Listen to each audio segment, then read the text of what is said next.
welcome. I'm Bob Cusack, Editor-in-Chief of The Hill. I am joined today by my co-pilot, Rachel Frazen, The Hill's Energy and Environment Reporter. Thank you for joining us for our program today. Charging Ahead, The Hill's EV and AV Summit. The Hill's second annual EV-AV Summit will explore the barriers to electric vehicle adoption, the future of autonomous vehicles, and the critical infrastructure needed to make them both a reality. A few housekeeping notes before we start. You can tweet us at The Hill Events using the hashtag TheHillEVAV. And before we begin, a quick scene setter on where the two industries stand today. High gas prices have driven consumers to the electric vehicle market, but the price tag of electric vehicles remains an impediment to the Biden administration's goal for half of all new cars to be electric by 2030. Starting this year, a whole new wave of electric vehicles, from pickup trucks to sedans, will hit the market, coupled with tax incentives outlined in the Inflation Reduction Act. Overall, automakers have embraced the future of electric vehicles to provide cleaner and safer transportation. And smart, autonomous vehicles powered by AI could further transform our driving culture. The deployment of autonomous vehicles has not progressed as quickly as electric vehicle use. Proponents of autonomous vehicles argue they can save lives by removing human error in fatal car accidents, but the technology is hard to get right. It is estimated that autonomous vehicles would have to be driven hundreds of millions of miles to demonstrate their reliability, especially when it comes to fatalities and injuries. The public will be sharing the road with AVs in various stages of development for the foreseeable future, and charging stations will become common fixtures as electric car use increases. Federal regulators have been closely watching auto manufacturers rolling out self-driving vehicles onto city streets in recent years. My first guest is Congressman Bob Latta from Ohio, a senior member of the House Energy and Commerce Committee and co-chair of the Congressional Autonomous Vehicle Caucus. Welcome, Congressman. Well, thank you very much. Well, I first want to ask you, as I mentioned, you're a senior member of the Energy and Commerce Committee. That's a very important committee with a vast jurisdiction. Obviously, the House flipped. What do you see the committee doing? What's on the committee's agenda for this Congress?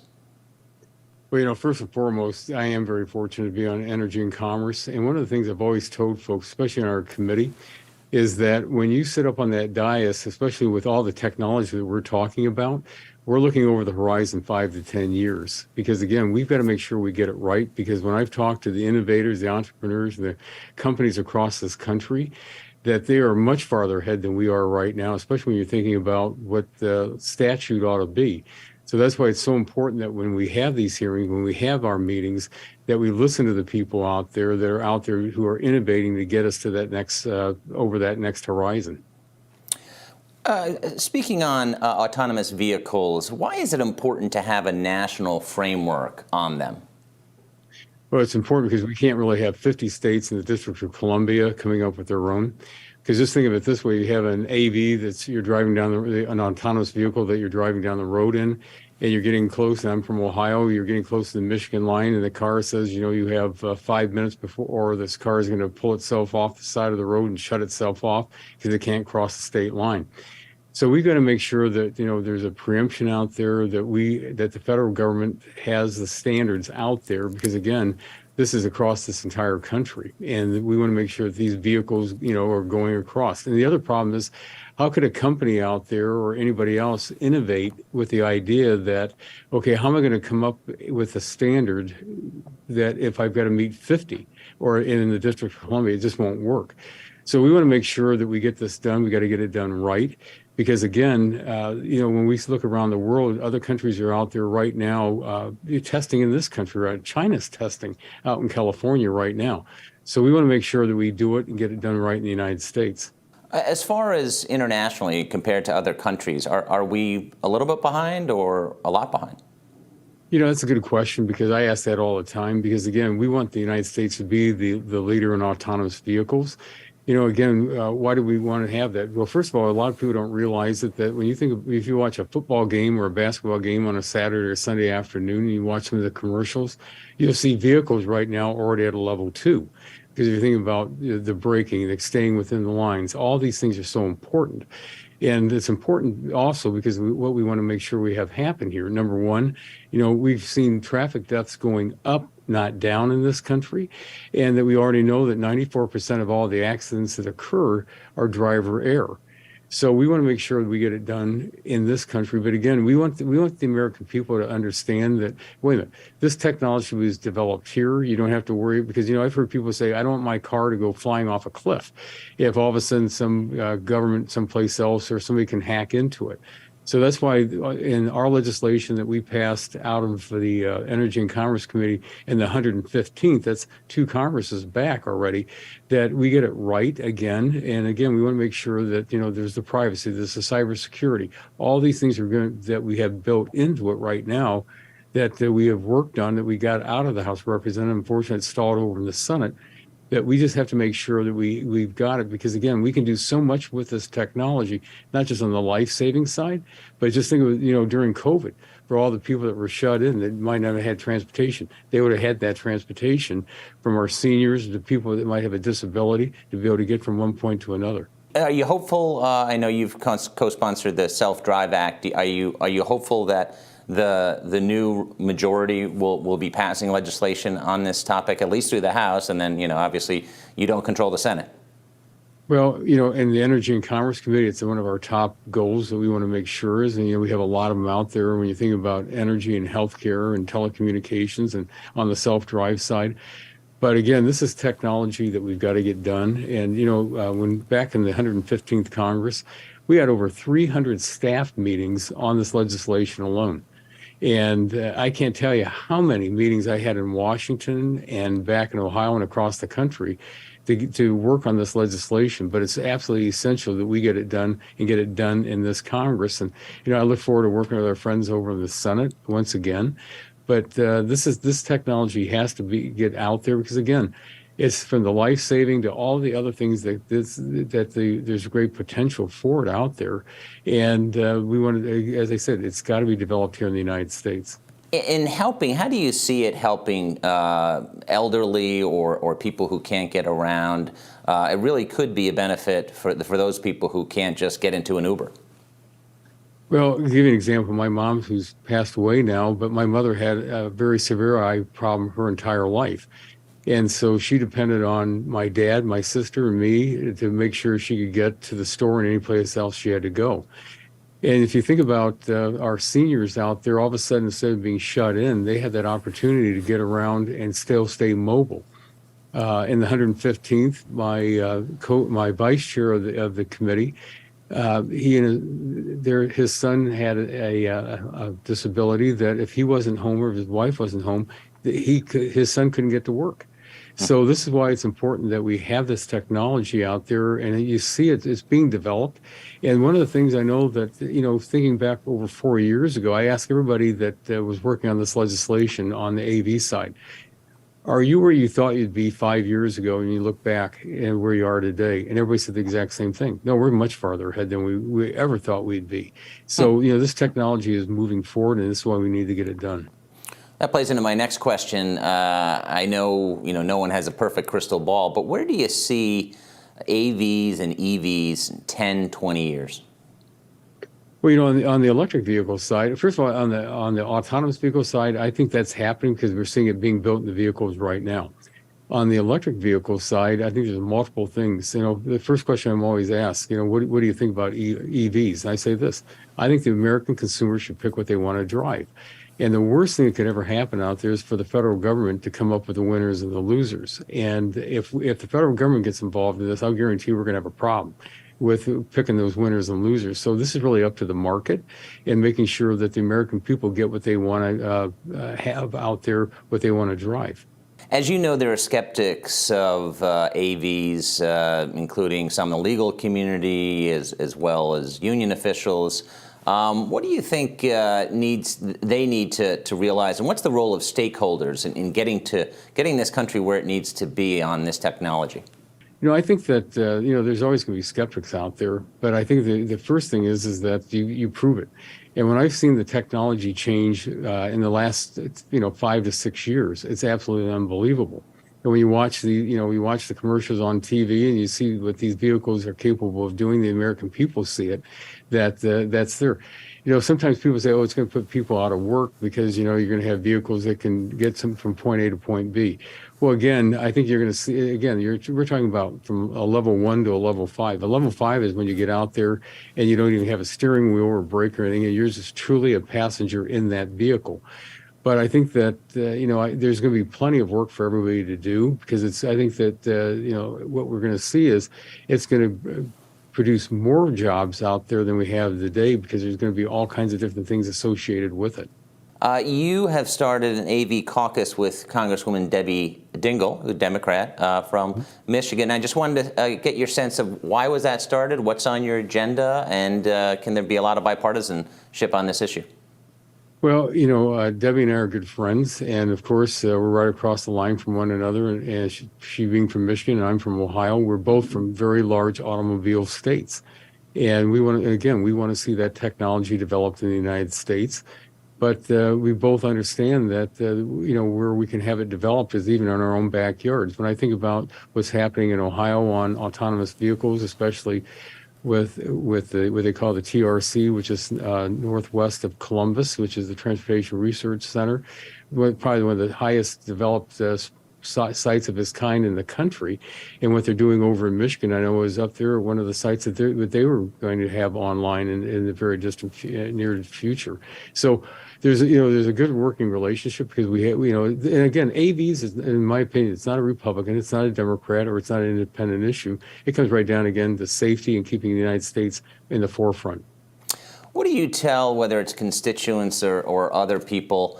It's fear is a big factor here. Once upon a time when elevators were invented, some people were scared of getting on elevators until after a while. What do you say to maybe your colleagues and constituents of, how they need to look at this issue? Because as we've seen with whether it's phones or televisions or anything else, the internet in particular, the technology improves. Well, you're absolutely correct, because this, just think about it this way. Columbus, Ohio is now designated as a smart city. Think about a day when all the vehicles will be driving, if you're in a 55-mile-an-hour area or 60 miles coming into Washington from the beltways, you don't have any stop and go. Everybody's going the exact same speed. The vehicles know when they need to exit, if you're going to be going off a ramp or whatever. I never forget when I was on 395 in a vehicle, and I asked this question because it was in, autonomous mode. Now, somebody was sitting behind the wheel, but we were going down. I said, what happens when the car's coming down the ramp? They said, just watch. Well, this car figured out real quick that it couldn't switch lanes, so it slowed up enough to let that car in. Then the next ramp we came up to, there wasn't anybody in the middle lane, so the car just moved over to let the car in. So you've got a very good flow of traffic going. So again, as I had mentioned, when you think about on the safety side, but it's also, think about on the energy side, you're not going to have cars stop. And then you tie this all into the future, when if all of a sudden you don't have cars at a stoplight going one way, the lights will all stay the same, and those cars will all keep proceeding in the direction that they're going at a certain speed. And you don't have, and again, you're not worried about all of a sudden that you're going to be braking or somebody's going to cut in front of you or anything like that. It's going to be a very steady flow of traffic, and then it's going to cut down on these traffic accidents, and you're going to get there faster, safer, and using less energy. And do you get the sense that people are buying into that argument, especially as the safety concerns ease? Well, again, I think what a lot of people don't realize, it's already built in a lot of people's vehicles that they have today. When you think about, going at a level 2, that it's, the braking or the staying within the lanes, or the making sure that if you're coming up to someone at a certain speed, that they're slowing down, and then you start slowing down. So these things are already being built in that a lot of people don't even realize when they put, they set that they're already they're running in a level 2 right off the bat. That's a very good point. Congressman, thank you so much for joining us. Well, thanks very much. Appreciate it. My next guest is a computer scientist and an artificial intelligence and self-driving car expert. Raquel Urtasun is the CEO and founder of Waabi. She and her team have developed an artificial intelligence brain, which it calls Waabi Driver, and a simulator called Waabi World, meant to make the testing of self-driving cars safer, easier, and faster. I spoke to her a short while ago. Thank you for joining us. Thank you for having me here. You've been a leader in this industry for a long time. Let's start with a big picture question. Where is the AV industry right now, and where do you see it going in the next 2, 5, 10 years? Yeah, so I think that the industry has made meaningful progress over the last 2 decades. But when you look at commercialization, right, it's very far from the promise of self-driving everywhere. So we see very small, very simple operation domains. And the reason for this is really due to the technology employed that doesn't scale, right? So what we need to have is a really big step change in terms of the type of technology to really achieve commercialization at the scale. And that's what we're trying to provide with Waabi with an AI first approach. And that's what will shape the future to be very different from what it is today. Tell us about Waabi World and Waabi Driver, and how does AI fit into all this? Yeah, so if you look at what is preventing the industry from scaling today is twofold. First is the approach to autonomy, right? The software, the brain that drives the vehicles. That is a very hand-engineered approach that is very brittle. And the second problem is the need for very large fleets to test whether that technology is ready or not ready to be deployed. This makes it very capital intensive. This makes it that you need very large teams, right? We've seen burn rates of, $1+ billion per year, right? Which is crazy. So what we need really is look at, modern technologies that are, not robotic centric, but AI centric, right? You look at, for example, what's happening with ChatGPT, right? So bring the same kind of, breakthrough to self-driving. And for this, you need this, AI first approach. And with Waabi Driver is our answer to the autonomy problem, where basically, we have an approach that is end-to-end trainable, which means that it can automatically learn from data. So it can learn to, do much more complex decision-making processes that, can solve all the rare cases and things that might happen on the road.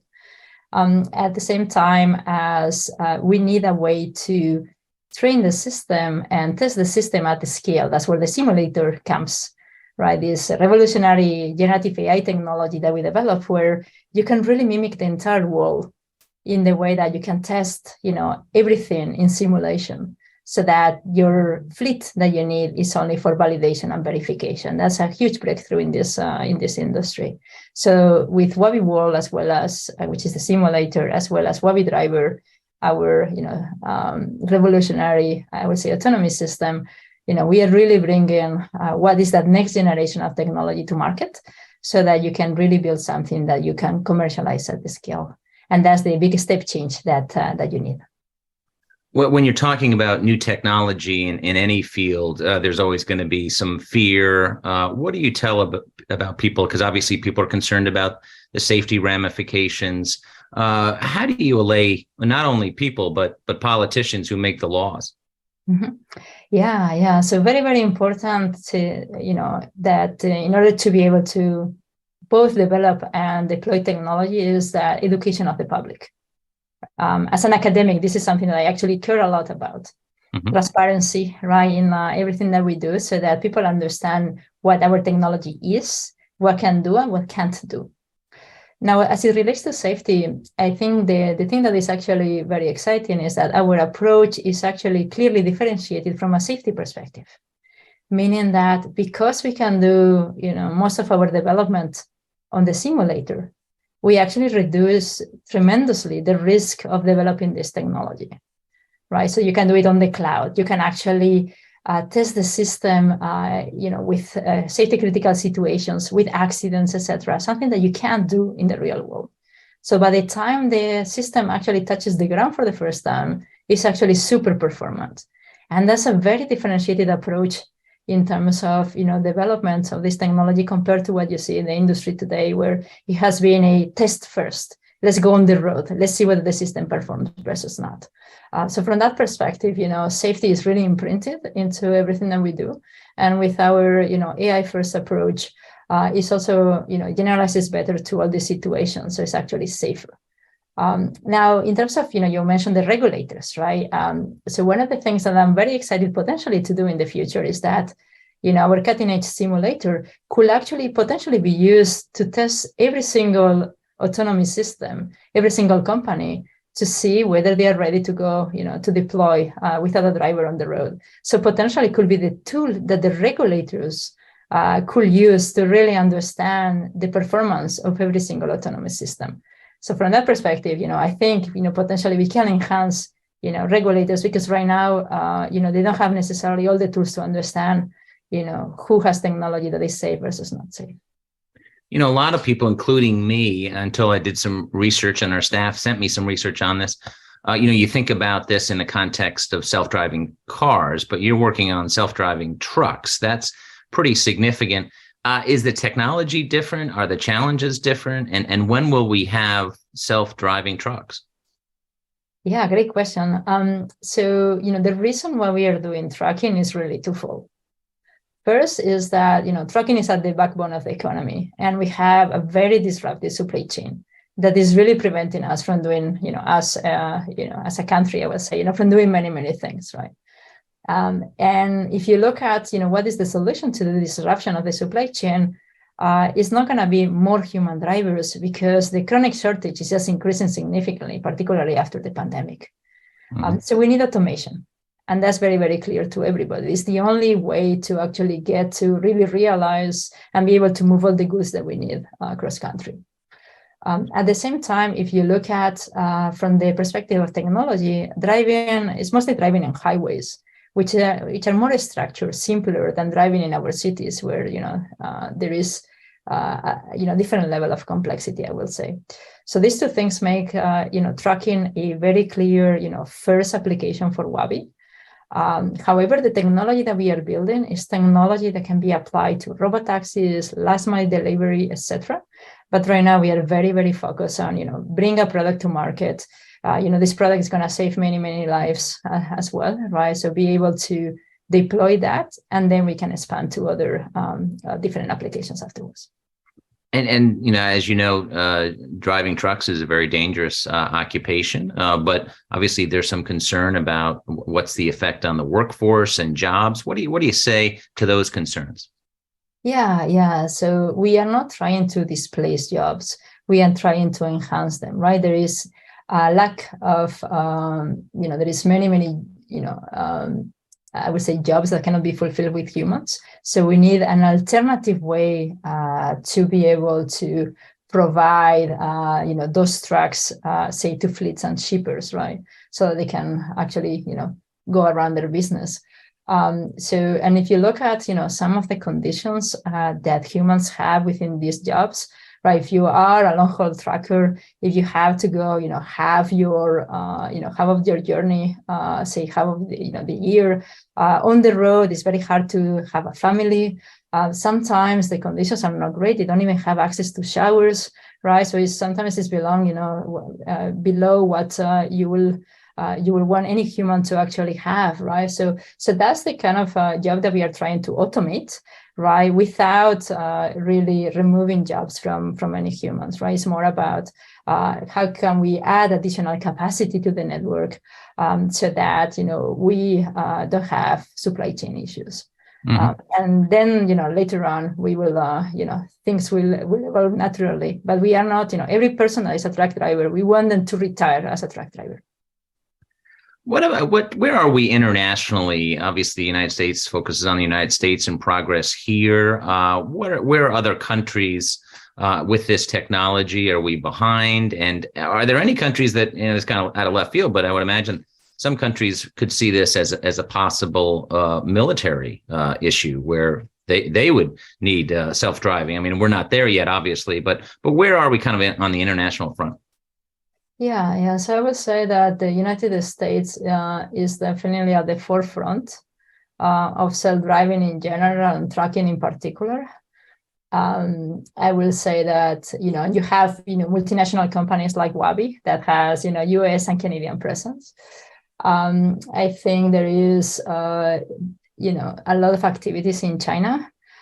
It's hard to say, how much of that is according to safety standards, etc. So, but there is definitely a couple of players that, over there that, are definitely pushing technology. And then there is, I would say, secondary market in Europe, where there is a few more, a few companies, developing this technology as well. But I would say the US is at this point at the forefront. And the question is, how to potentially keep that, in the foreseeable future. Based upon the progress which you've touched upon on AVs, I mean, do you see that in 10 years, the world is going to be drastically different than it is now on this issue? Yeah, so definitely on the 10-year horizon, I think it will be. And definitely have spent the last, 25 years of my life really trying to push this technology so that's the case. But I think the one thing that is important for people to understand is that it's not gonna be like suddenly this is solved and then you see self-driving everywhere, right? It's gonna start with the small operation domains and then growing. And what we need really is building technology that can scale so that you can really deploy larger and larger footprints in terms of geographically. But it's not something that, from one day to the next, suddenly the world has changed. Raquel, just my last question. Anything I asked that, anything I didn't ask that you'd like to tackle? I think you touch upon regulation, you touch upon technology and the use case. I think maybe to summarize, a little bit what I mentioned, I think might be worth for the audience, which is that, we've seen, great progress in self-driving, but the canonical approach has hit a wall. We need, revolutionary AI-first technology that can really bring, solve all the different things that might happen on the road, right? Bring the performance of the systems to the next level. And, very, very exciting to bring this technology and really deploy, around, in the United States, which is, our main focus of operations right now. But I think it's important to know that, innovation is necessary to bring this technology. It's not just an engineering challenge, which I think is a little bit of what has made this, a winter of AV, if you wish, that, this technology is, it's not there. It's because, we need to bring something different, and, very excited for us to be that provider, that next generation technology. And at the end of the day, it's going to really have tremendous positive impact, not just in tracking and logistics, but also, bringing, safety to our roads. There is 2 million people that die every year on the road, right? So that's very exciting. And also, pair with alternative, fuels, electric, etc. I think it's going to be a much more sustainable future that I would love to see very soon. Well, you have a fascinating occupation and a fascinating company. Thank you so much for joining us today. Thank you. High gas prices. My next guest is the ranking member of the House Transportation and Infrastructure Committee. Congressman Rick Larsen joins me now. Congressman Larsen, thanks for joining us. Have had trouble with hearing you. Just asking our staff if they can unmute you. Or... Okay, could be on your end. You hear me now? Let's try that again. Oh, I hear you now. Okay, great. Well, let me first start with some news of the day. Congressman, you've seen a lot of State of the Unions. Last night, pretty rowdy. Your reaction, how unique was that? Oh, well, it's not unique if you're the House of Commons in the UK, but it's fairly unique for the United States. And I think generally the shouting and trying to shout down or interrupt the president was seen from the public as rude, frankly. That said, the message that the president came with was fairly impressive, with 12 million jobs created over the last 2 years, the lowest unemployment rate in 50 years, near historic low unemployment rates for Black Americans and Hispanic Americans.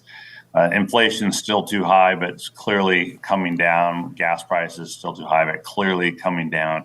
And a lot of things headed in the right direction. I think the president made that point very clearly. So I can see why people were a little frustrated to hear the truth. As what Harry Truman said, some guy said, give him a hell, Harry. He's just said, I'm just telling them the truth. They think it's hell. So that's where we are. Well, one of the things that the president mentioned last night in the State of the Union was the bipartisan transportation bill, and I was a skeptic of whether that was going to get over the finish line, and it did. It wasn't easy. But right now, as I mentioned, you're the top Democrat on the Transportation Committee. Transportation has been traditionally bipartisan. It was bipartisan in the last Congress, but it was also partisan. That's why it was tough getting the votes. What are the priorities you see going forward, and do you are you optimistic that in this new Congress with House Republicans running the place, it can be bipartisan? Well, I think the first thing I want to say is there was this joke in Congress about every week being infrastructure week because we were trying to get this bill done. And the president said the next decade will be infrastructure decade. I don't want to wait that long. Literally in my district, every day is infrastructure day.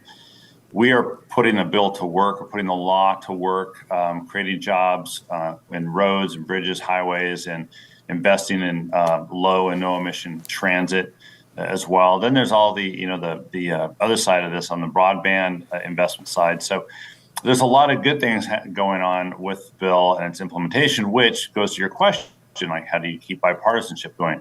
The chair of the committee has said that the bipartisan infrastructure law is the law of the land. He's not interested in rolling it back.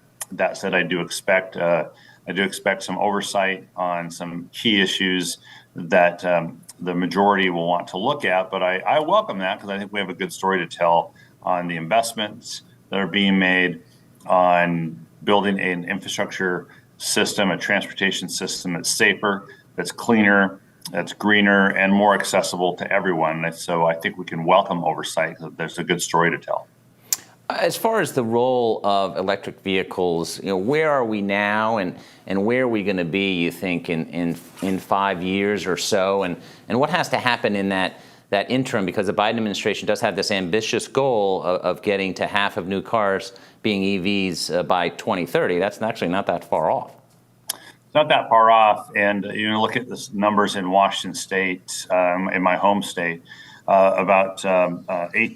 2018, about 30,000 cars were registered electric vehicles. 3 years later, in 2021, about 66,000 electric vehicles were registered.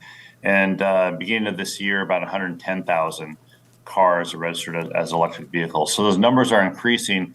I haven't done the math to see if they're increasing enough because, the 14 to 16 million cars are sold every year in the United States. So that would mean 7 to 8 million cars would be EVs being sold by 2030. So it is quite an ambitious goal, but when you look at Washington State's numbers, you can kind of start doing some math and think, well, maybe it's there. To make it happen, though, you need to have the supporting infrastructure. It's not just having an electric vehicle. You yourself at home, you need to be able to charge it. You need to be able to feel confident that when you travel, that there's a charging infrastructure network available to you as well. And so that's really, I think, the linchpin to achieving this goal is having that charging infrastructure network. Let me get my colleague Rachel Friesen in here for the next question for you, Congressman. Great. Thanks, Bob. I was wondering, Congressman, as EV deployment ramps up, we're going to need a lot of minerals to get that done. Where should we be getting those minerals from? Should we be ramping up domestic mining here in the States? I don't have an answer on whether we should start mining in the States, but certainly we need to look at our options that are safe. They're from secure countries. They're from countries that are friendly to the United States, or that don't pose problems, or won't be trapped by arbitrary decisions from those countries where a lot of this is coming from. And there are countries that fulfill that goal. I do think that as the market for EV increases, that as more people demand electric vehicles, and therefore the power sources for electric vehicles, that the question that you've asked will get some more definition. But I don't have an answer for you on that today.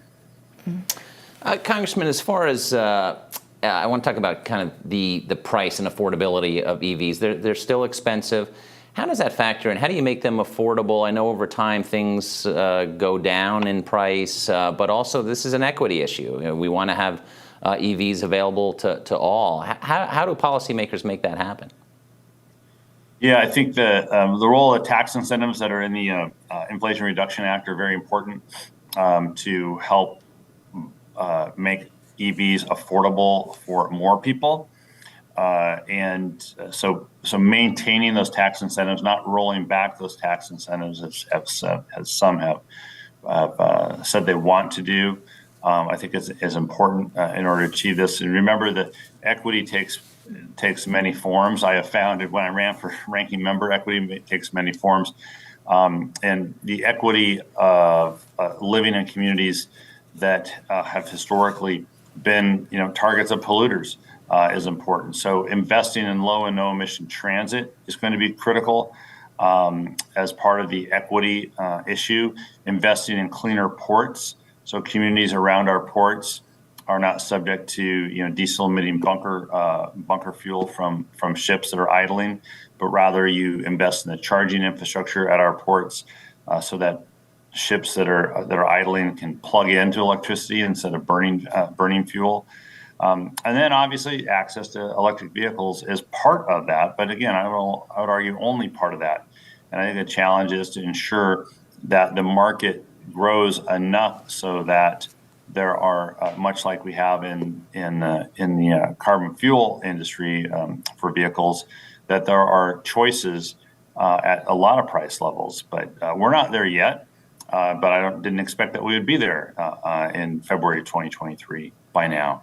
But over time, that's what the goal ought to be, because I think the market will bear that, and the market will demand that.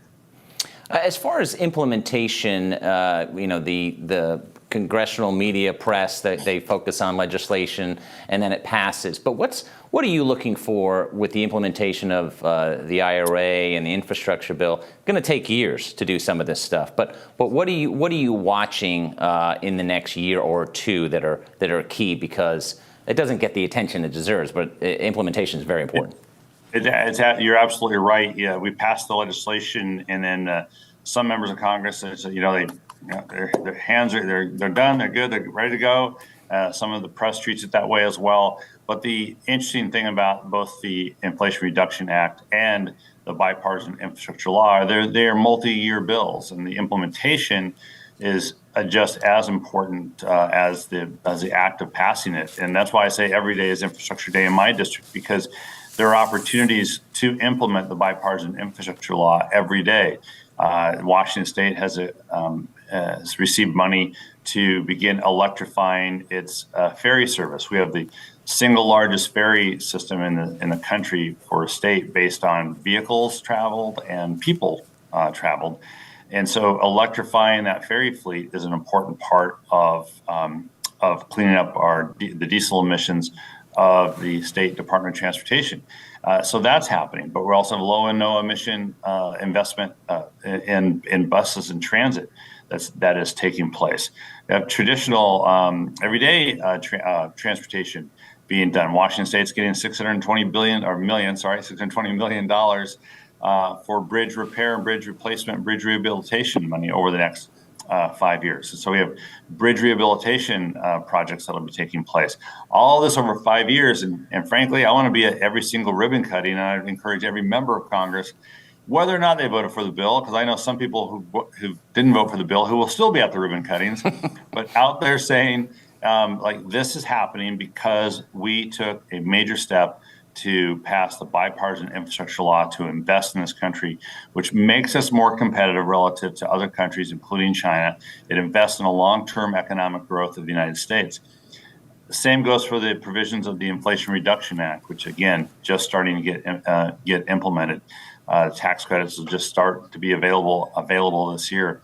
And we need to, I think, in Congress, those of us who are interested in this need to tout that these actions did take place because of the vote that we took, but also that there's a lot more to come.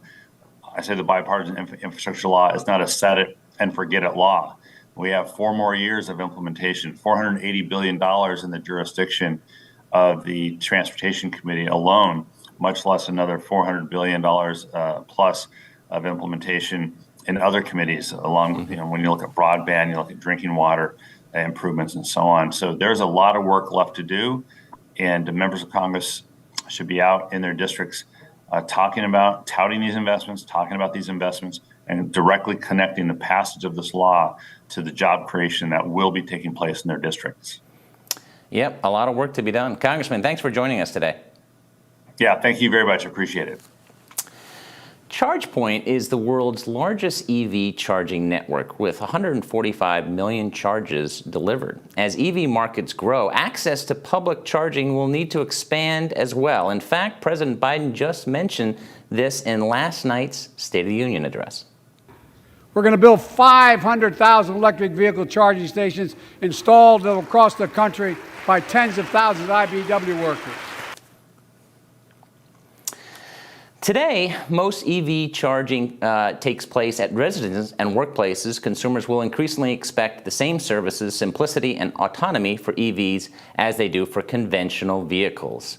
Welcome, Pasquale Romano, President and CEO of ChargePoint. Pasquale Romano, CEO, thanks for joining us. We have a lot of questions today. I wanted to first ask you, what was your reaction to the President's speech last night?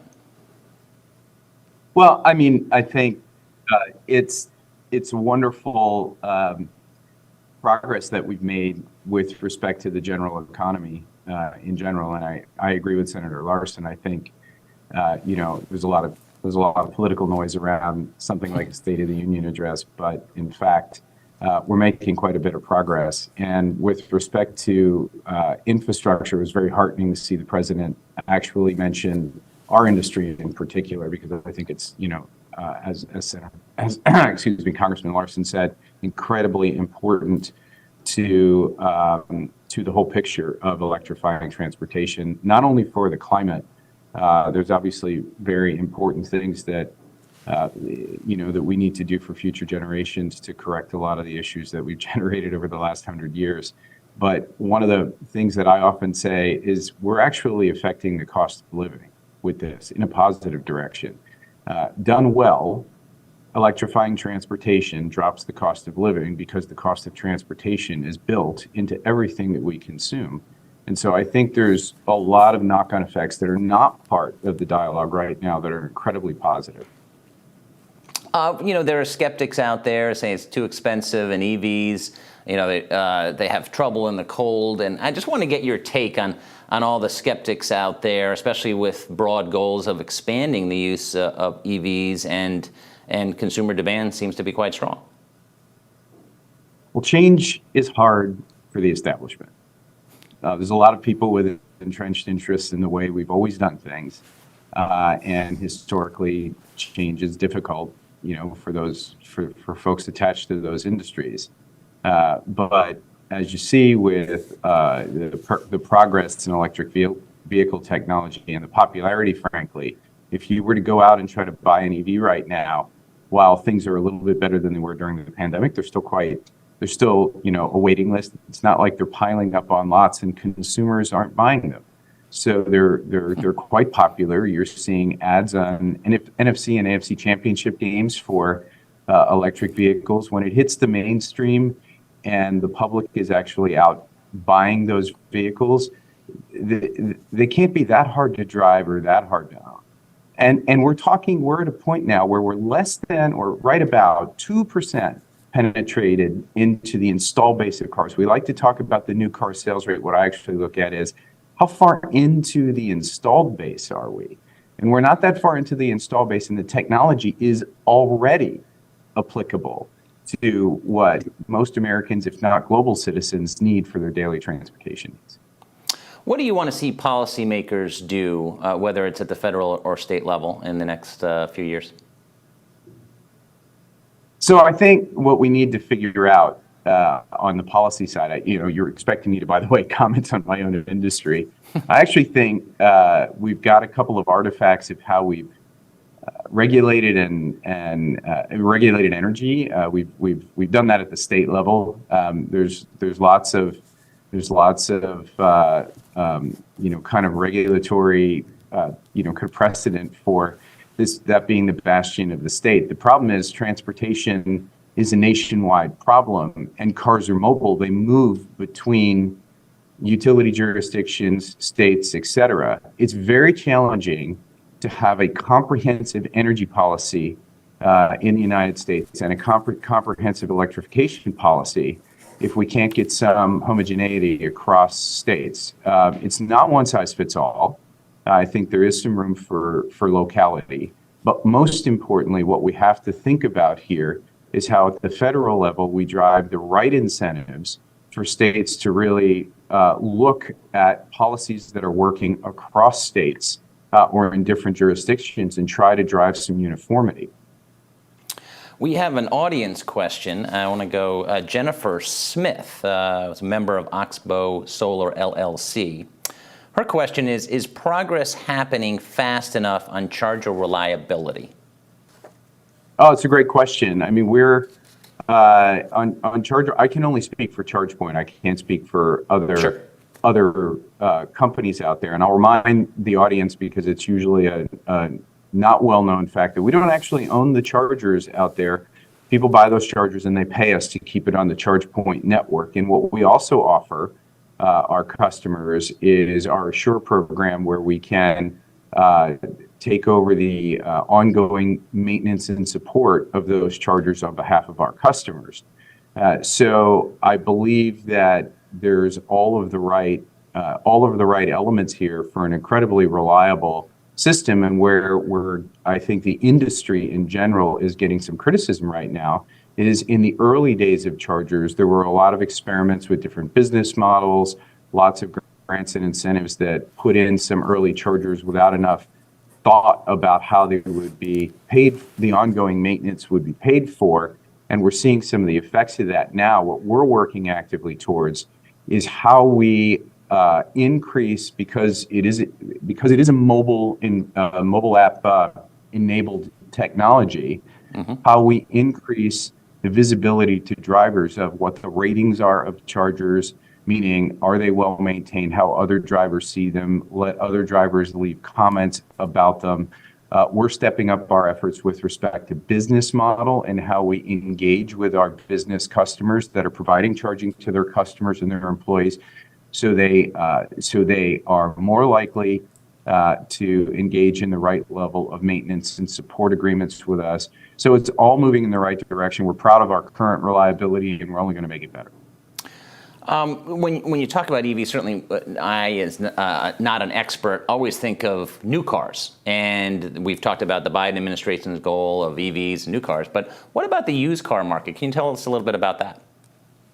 Yeah, so, in terms of policy that I think has been exceedingly, well thought out, if you look at the IRA, I was really, really happy. Our policy team was all over this in making sure that we had provisions in that IRA for used vehicles. The tax credit is $4,000 on a used vehicle, up to 30% of the value of the vehicle. That's incredibly important, because if you place the tax credit purely on new vehicles, you're really limiting accessibility. You want to have a balanced subsidy there on the used market, because there really is a much more positive overall effect on the lower the income scale, on the lower to electric drive. And as a used market develops on EVs, you really want those folks to embrace this, because it's lower fuel costs, it's lower maintenance costs, it's longer platform life,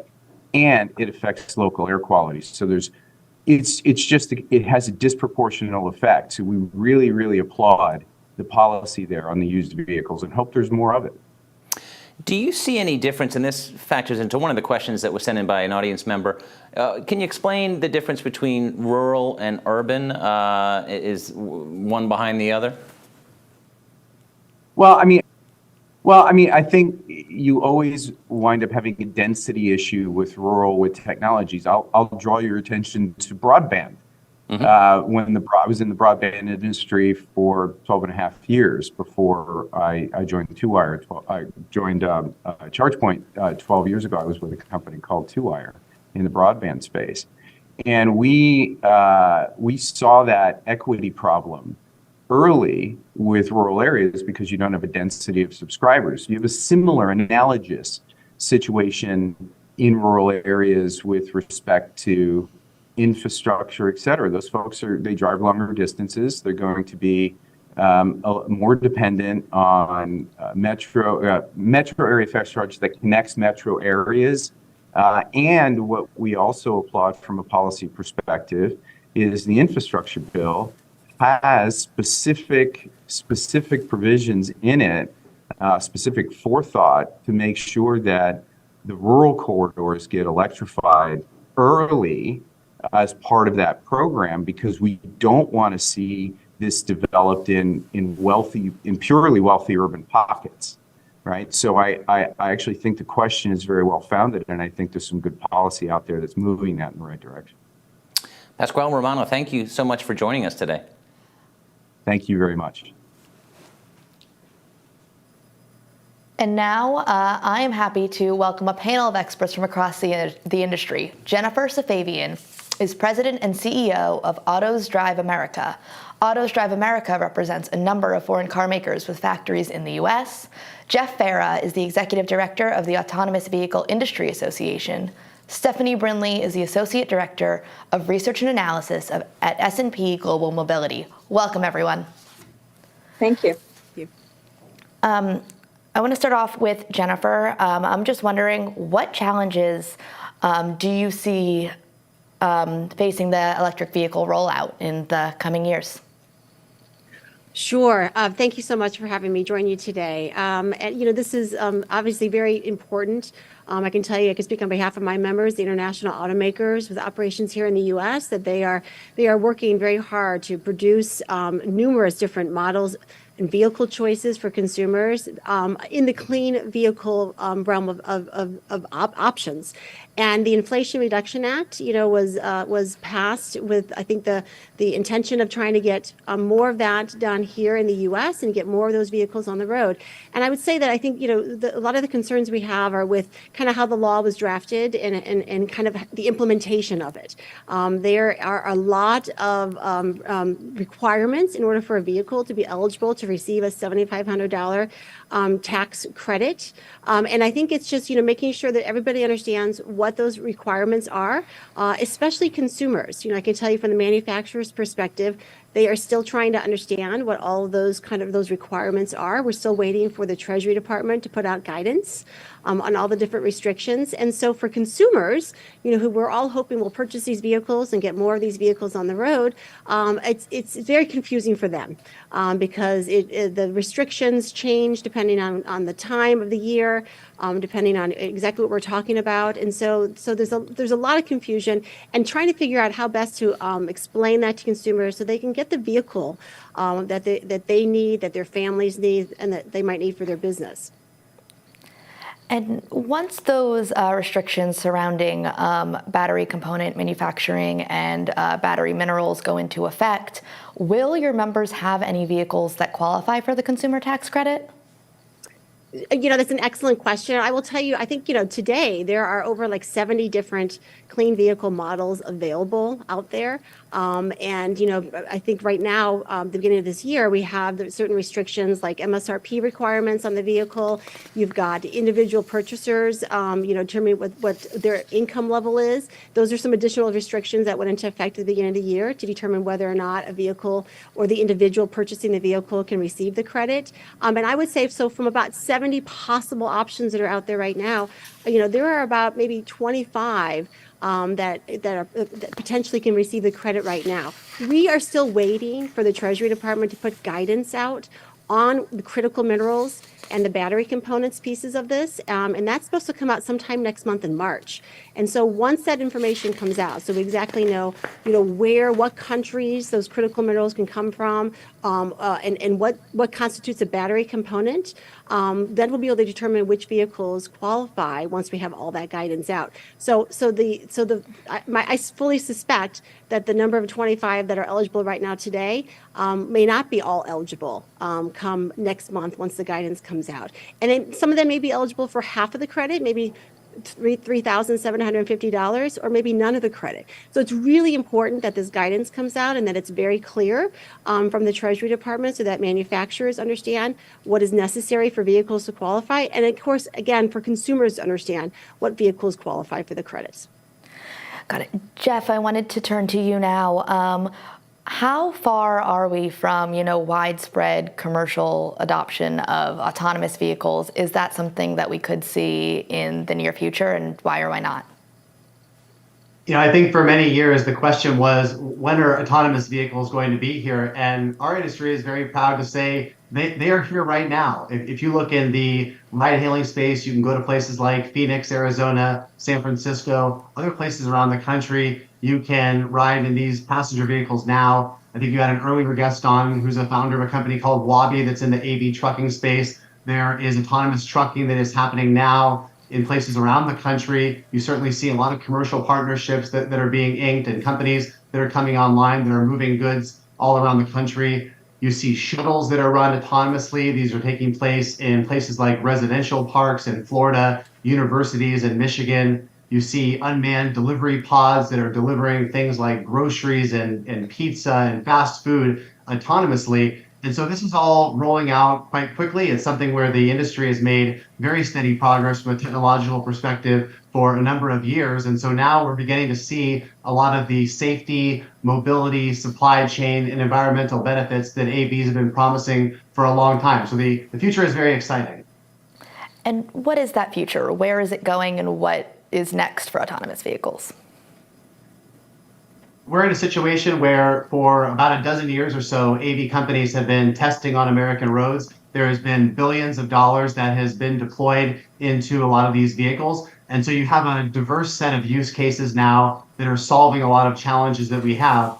One thing about AV companies is they completely reject the status quo in terms of how it is we're being served right now in the transportation sector. They realize that the autonomous future is going to make us safer. It's going to make everyone's lives a lot easier. And so they are rolling forward with that in a variety of different applications. It'll be fascinating to see in 10 years or so where we are now in terms of the applications that haven't even been thought of. Because I think that one thing is clear is that autonomy comes in and solves a lot of problems. And you have entrepreneurs and you have companies that are thinking about how it is they can apply this technology and ultimately solve use cases for Americans. Got it. Stephanie, I want to go to you also, looking towards the future. What do you think, what is the forecast for electric vehicle adoption, and when might we see, most Americans driving electric vehicles, if ever? Well, ever will happen, right? Our forecast, our most recent forecast looks at about 42% EV adoption in 2030. So that's where we've sort of hung our hat at the moment. But we still have all day long. Your program has been talking about some of the challenges that need to be addressed, and certainly the charging infrastructure is one of them. I like Jennifer's comments about consumers needing to understand what those tax credits really are. It is incredibly complicated, and it needs to be fed to a consumer in a way that makes sense to them. Because trying to get a consumer to understand if they need to know where their battery is made, where the critical materials are coming from, they don't understand right now where their engine came from. They're not going to get this, not on that level. So it has to be presented to consumers in a way that makes sense to them, so they can just be like, oh, I went to the website, my car applies or doesn't. So that needs to happen as part of this process. The infrastructure bill certainly is about encouraging North American and U.S. manufacturing. That is where the bottom line is for that. I feel like more so even than encouraging the electric vehicle adoption, that bill is about encouraging manufacturing first. So that's one of the things that needs to happen in there. Autonomous vehicles are coming, as Jeff says. But I think we're seeing that rollout happen in a very safe way, in a very logical way, but not quite at the pace that sort of was envisioned if we go back to 2018 or 2019 and this whole, by 2025, some number of cities and people will stop driving their cars and they'll just shift to ride hailing by autonomous very quickly. It is coming, but it's coming much more slowly than that sort of utopian view that popped up and we sat there. We talked about that with electric vehicles too. There's this magic moment that we're just going to flip the switch. And the reality is there's a lot of infrastructure, there's a lot of manufacturing, there's a lot of consumer education, There's a lot of things that have to happen to make all of these things come into place. We're not looking at a 5-year horizon. We're looking at 10, 15, 20, 30 years to really get these things integrated and understood and within a part of a fabric of our society. So we're all moving in the right direction, but this isn't a short-term game. It's not a 5-year game. It's not a 10-year game. I want to just hop in, Bob Cusack, and this is a great panel. We live in very polarizing time. Masks have become political. Vaccines have become political. Education and transportation, which used to be a lot more bipartisan, have become a lot more political. So I wanted to get to a question by Karen Sheffield, who sent in, and this can go to any of the panelists who want to jump in. How do the panelists view the role of strong collaboration and bipartisanship in ensuring an effective transition? Because as you just mentioned, we were talking about this is implementation over many years. And if this polarization continues, could it be really damaging to the transition? Anyone want to jump in on that? I think it could be an issue, but I think more important is that the president has said this is what the target is, and on a broader level, even if there's some bipartisan issues on exactly what is applied where, if the goal is still in that general direction, we can still move on that path. Because what happens once you set that goal, businesses behind it. Consumers are interested in making this transition. Not everybody's on board yet, but they're getting interested and they're going to learn. So it's a matter of putting that North Star up there. And we may see partisan things impact how the money is spent, who gets money when, and that can cause some problems. But I think those are kind of growing pains. And ultimately, if the agreed upon goal is shifting to electric vehicles, the bipartisanship should be able to be overcome over time. Because again, we're not talking 5 years. We're not talking one presidential administration. We're talking 7, 8, 9. So we have to be able to get over it ultimately. I think one thing to add here is that I think there's a lot of bipartisan cooperation as it relates to emerging technologies. I testified before the Energy and Commerce Committee last week, and I was very struck by the bipartisan tone, a lot of the cooperation that needs to go on. I think a lot of lawmakers are putting this in the context of global competition for American leadership on technology. They realize that we are far from the only country that is pursuing emerging technology like in autonomous vehicles. And they know that we all need to be rowing in the same direction if we're going to be a leader on this issue. And so while there's certainly a lot of complaining that goes on at the public surface, like they're ultimately below the surface in the committee level within Congress, you really see a lot of cooperation because people realize there's a lot at stake. And I'll just jump in real quick and just add, I think, a broader perspective on this. I agree with everything that's been said, but I would just look at it also from a global, more international perspective. I mean, this is something that if we really want to transition to clean vehicles like we're talking about, this needs to be done not just here in the United States, it needs to be done globally. And it's important that we work closely with our allies when it comes to this transition. That's one of the things that I know, you've heard from some of our closest allies, the EU, Japan, Korea, South Korea, talking about their concerns with the Inflation Reduction Act, because in order for us to get critical minerals and battery components that are needed for these vehicles that we're talking about, we need to depend on our closest allies and help rely and use the resources they have until we have more resources here in the United States. It's going to take time to do more of it here in North America, and in the meantime, it's important that we do work with our closest allies to help us all achieve our shared climate goals.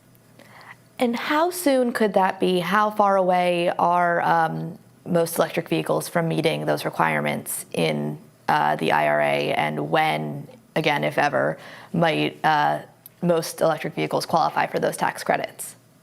That is such a hard question to answer, and it gets asked all the time. And again, the reason comes down to the fact that we are really waiting for the Treasury Department to put out final guidance on exactly what is a critical mineral, right? Where does that line drawn between what's a critical mineral and what's a battery component? And the reason why that's important is because your critical minerals, as soon as this guidance comes out, 40% of the vehicle's critical minerals needs to come from the U.S. or from a country that we have an FTA, a free trade agreement with. And so until we know what is considered a free trade agreement, because that's not defined anywhere, knowing where you can get these critical minerals from is critically important. And the same goes with the battery component piece of this. That has to be done in North America. And that's 50% requirement, starting as soon as the guidance comes out. So that's why it's really difficult to know exactly how many vehicles will qualify until we know more about kind of where they're going to draw these lines on what is considered a critical mineral, what's considered a battery component. And to Jennifer's point, finding that guidance and making that clear is just critical, but then it also escalates over the period up until 2030 and 2032. So it's built in a way that you build up that manufacturing base, but that takes time. Again, I mean, this is going to be the overriding, I think, theme of this conversation is everything that we want to do takes more time than people sort of want to hear that it's going to take. Making the kinds of changes that are being asked for, it's maybe the right thing to ask for, but it's going to take time to get there. And as these different requirements come in and phase in and get more and more difficult over time, that's going to be part of it too. We may have a car that at 40% works, but in a couple of years, when you're at 80%, it doesn't work and it doesn't quite need it. One of the other side things for this, though, too, is automakers still have not changed from the basic idea that it's very much best to build where you sell. This is why we have, Jennifer, so many of your organizations building here. And I think as we go, if we get to a 42%, 50%, 60%, 70% EV take rate in the United States, we're going to see this production follow. What the IRA can do is kind of jumpstart by putting an incentive on the automakers to do it now instead of doing it in 2028 or 2030. So we've got that push and pull in there. And again, it's going to take a long time to really suss out which cars are going to make it, which cars aren't. And it's an interesting bill to me because I feel like it's also designed so you don't have to give out as many tax credits for as long as possible. It's going to be a while before these vehicles come in.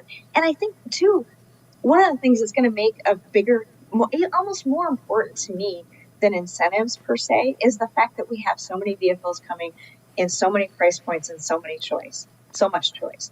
The more that we have that, the more that consumers see them, the more the consumers get to work with them, the more that the EV infrastructures, however that's coming, whatever company is involved, however the business model shakes out, the more that comes into play.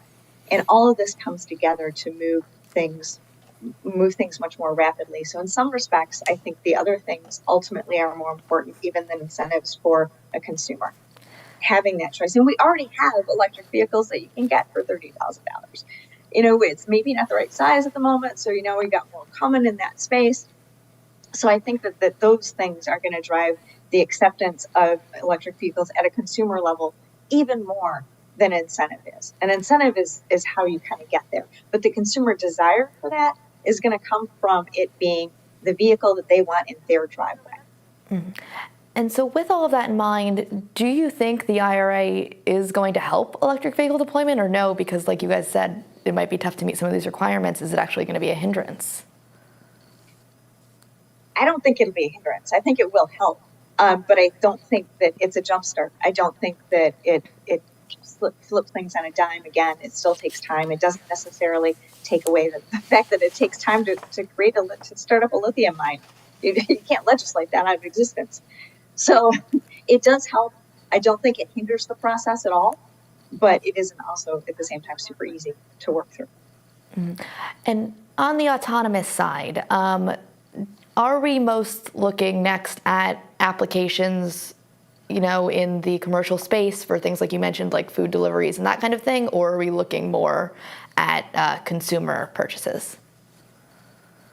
I think the great news right now is that it is all of the above. I mean, we are a relatively young industry where there's a lot of enthusiasm for tackling a lot of problems. And so, you do, as I said, see a lot of situations where people are looking in the passenger car space at things like ride hailing, autonomous trucking, shuttles, delivery pods, and whatnot. And so this is something where I think that the technology is essentially the same, which is producing an automated driving system that removes the human from the interaction. The great news about that is that we know that we've had this persistent problem in this country of traffic fatalities. All the technology that we have now in our cars doesn't seem to be pushing that number down. And so we need to really shift the paradigm here and remove the human from the basic equation. That is what our members are doing in terms of producing the automated driving system. And then people get to think very creatively about what the applications ultimately are going to be for that. And so in terms of how people are going to see this in their neighborhoods, it's really going to depend on where you sit. I think also the reality is that we need to make sure that we've got a federal government partner that is helping for the deployment and the commercialization of these technologies, because the private sector has certainly put in billions of dollars. A lot of ingenuity has gone into it, and we need to make sure that we are modernizing both from a federal and legislative perspective and from a regulatory perspective to get really ready for all of this and make sure that innovators understand that there's the ability to move forward and deploy and commercialize this technology. Our thanks to Jennifer Safavian, President and CEO of Autos Drive America, Jeff Farah, Executive Director of the Autonomous Vehicle Industry Association, and Stephanie Brindley, the Associate Director of Research and Analysis at S&P Global Mobility. My next guest is Michael Barabee. He is Deputy Assistant Secretary for Sustainable Transportation in the Office of Energy Efficiency and Renewable Energy at the Energy Department. EERE's mission is to drive the research, development, and deployment of innovative technologies that will help transition Americans to a 100% clean energy economy no later than 2050. He brings over 25 years of experience from the auto industry. Welcome, Michael. Hello, thanks for having me. Thanks for being here. I guess first things first, as we implement all of these bills that are expected to help with electric vehicles and other sustainable transportation, what is DOE's role in that implementation? Well, we're playing a pretty big role in a number of key aspects. Certainly in the infrastructure bill, there are just tremendous opportunities for new grants that we've already started to put out and will continue to put out to help drive domestic manufacturing of critical minerals and the processing of those minerals and production of batteries here. There are some that are specific to batteries. There are some that are a little more general to clean energy technologies, including electric vehicles and batteries. So we lead a lot of that work, and we certainly support other parts of the government, Department of Transportation and places where they have work, and also Treasury Department. Should also note that one of the key aspects of our transition to electric vehicles is helping to build consumer confidence around EV charging. So we have a new joint office of energy and transportation that was stood up between DOE and DOT to help really bring the two agencies together, to bring kind of the technical expertise and the experience that DOE has on electric vehicles and EV charging, along with DOT and their substantial experience, obviously working with all the state DOTs and deploying the EV charging infrastructure all over. Got it. And so on those EV chargers, how can we deploy those?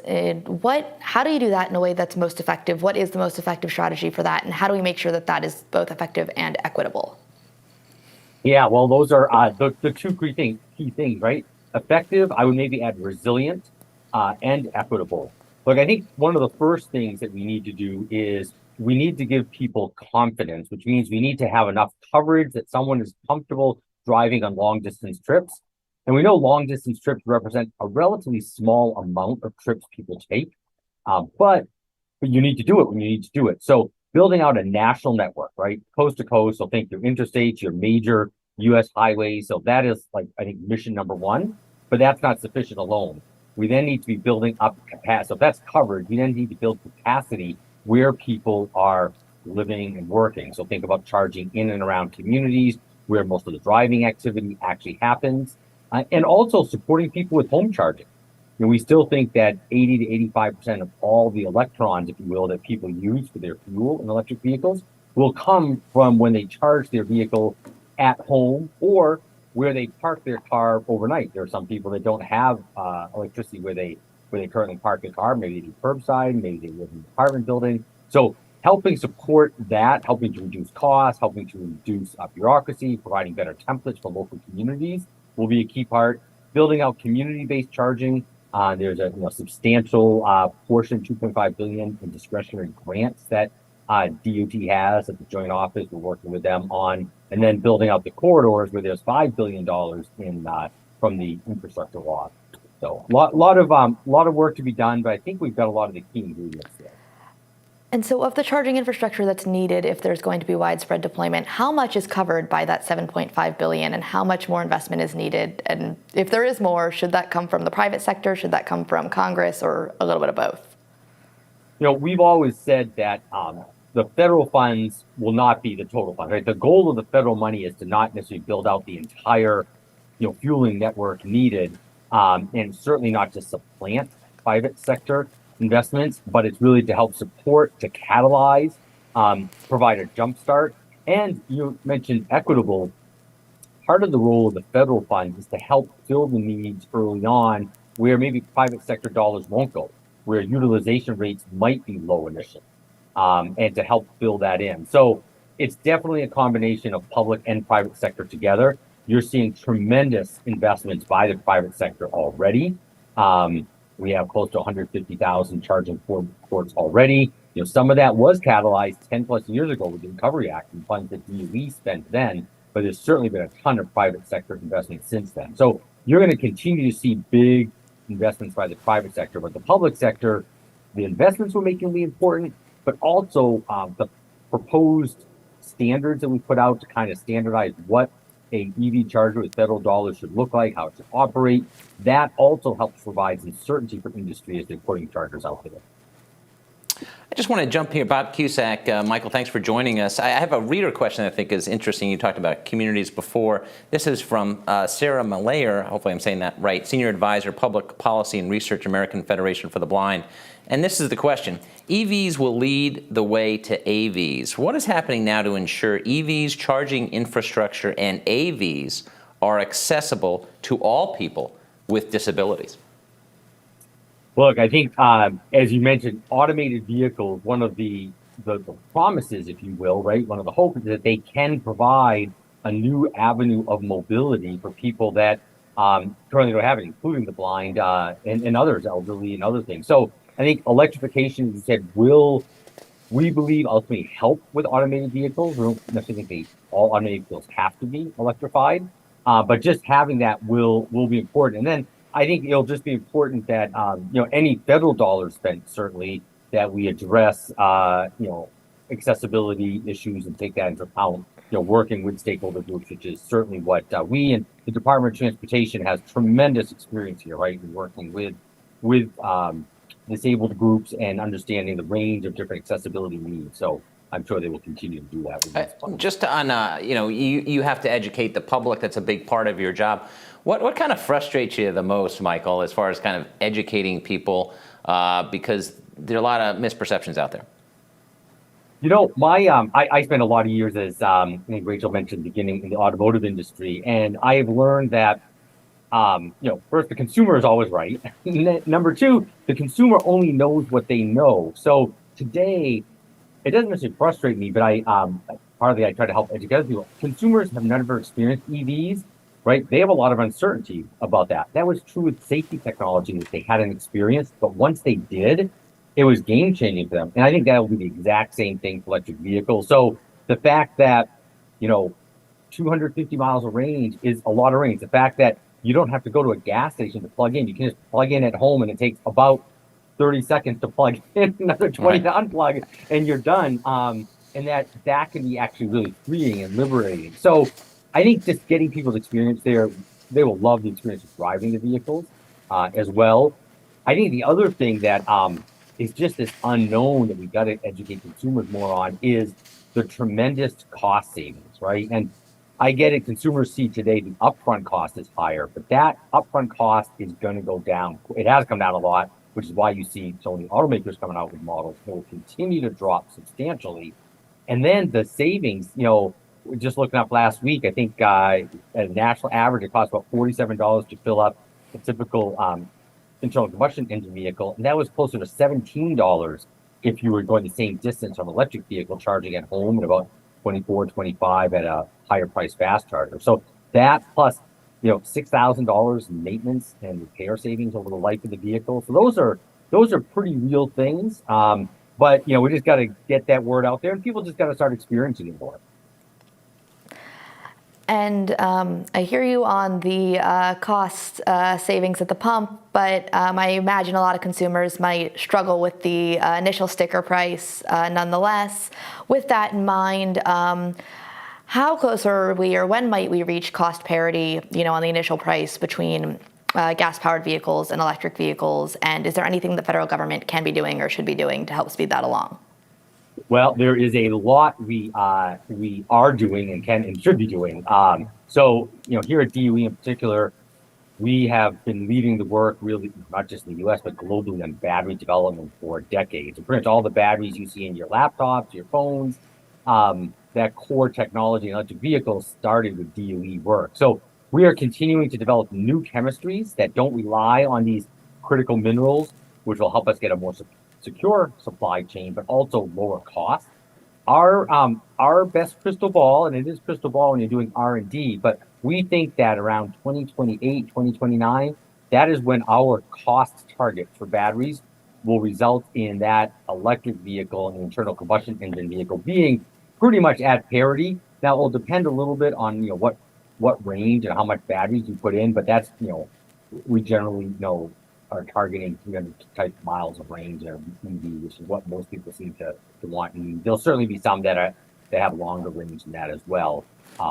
But we think before 2030 you'll hit that cost parity, which at that point, imagine if you have close to cost parity up front and all the operating savings. That's why electric vehicles can really be a liberating piece. Because right now, transportation is the second highest expense for a typical American household. So if we can cut that cost, that is a huge equity improvement as well for many people. Could you speak a little bit more to that research that you're doing and how might those batteries differ from the batteries that we see in electric vehicles right now? Sure. We work at the fundamental battery chemistry level, as well as the manufacturability. So today's batteries are made with nickel, manganese, cobalt, and lithium. In the future, they may have be made of more materials like sulfur and silicon, replacing some of those critical minerals with really earth-abundant minerals. Today, they have a liquid electrolyte. It's kind of a liquid poured in between the anode and cathode. In the future, we think those might be solid state, which will help really improve reduce the cost, improve the battery density, and improve safety as well. Although I will say today, electric vehicles, by all data information, are extremely safe. But anything you can do to improve that is even better as well. And can you also speak about public transit? How are the funds in the bipartisan infrastructure bill being spent in terms of public transportation? And could the U.S. have a train system that is similar to Europe someday? And what would that take? Yeah, so I'm glad you brought that up, Rachel, right? Because while we're talking a lot about electric vehicles, delivering the mobility future that we want, right, is one that will be net zero greenhouse gas. And we just released a major blueprint across DOT and DOE and EPA and HUD and the White House to literally lay that out. And then part of that is not just cars, right, but is our public transit system. That includes our buses and subway systems. And it also includes, rail for freight, moving freight long distances as well, and also long distance rail for people. We are going to need to improve those systems, certainly reduce the greenhouse gas emissions from those. So there's tremendous amount of infrastructure dollars that are available that Federal Transit Agency has started to put out to basically move buses to zero emission. Now that could be hydrogen or battery electric. I'm interested in both of those and activity in both of those. Electrifying school buses, a little different, but we move more people in school buses if you think about public transit than we do in all the other public transit combined. I recently heard in the stats. Not mine, so I can't vouch for it, but when you think about that, that's pretty interesting as well. But we have to, while there are far more trips done in personal cars, and we don't expect that you're going to all of a sudden move the public from personal cars to public transit, we have to recognize that in our urban areas and even in our our rural areas, public transit plays a critical role for much of the population. And we need to make sure we have a system for them that is clean, that is cost effective, and that really works well. So maybe we can do things like more mobility on demand and smaller vehicles that are electrified rather than large diesel buses combined with other first mile, last mile services. So there's a lot of things, I think, in new mobility, innovation, and technology. You were talking in your previous section about automation and connected vehicles. I think one of the roles for automation and connectivity is trying to help improve the experience and really the options in our public transit system as well. Michael, thank you for being with us. Thank you so much for having me. Appreciate talking. Well, and that brings us to the end of our program. A big thank you to Hyundai and to all of you for watching. And for any of you that missed any of these conversations, this afternoon we will have video from the event up on our website, thehill.com, shortly. I'm Bob Cusack and my co-anchor, Rachel Friesen. Hope you enjoyed the program. Have a great day.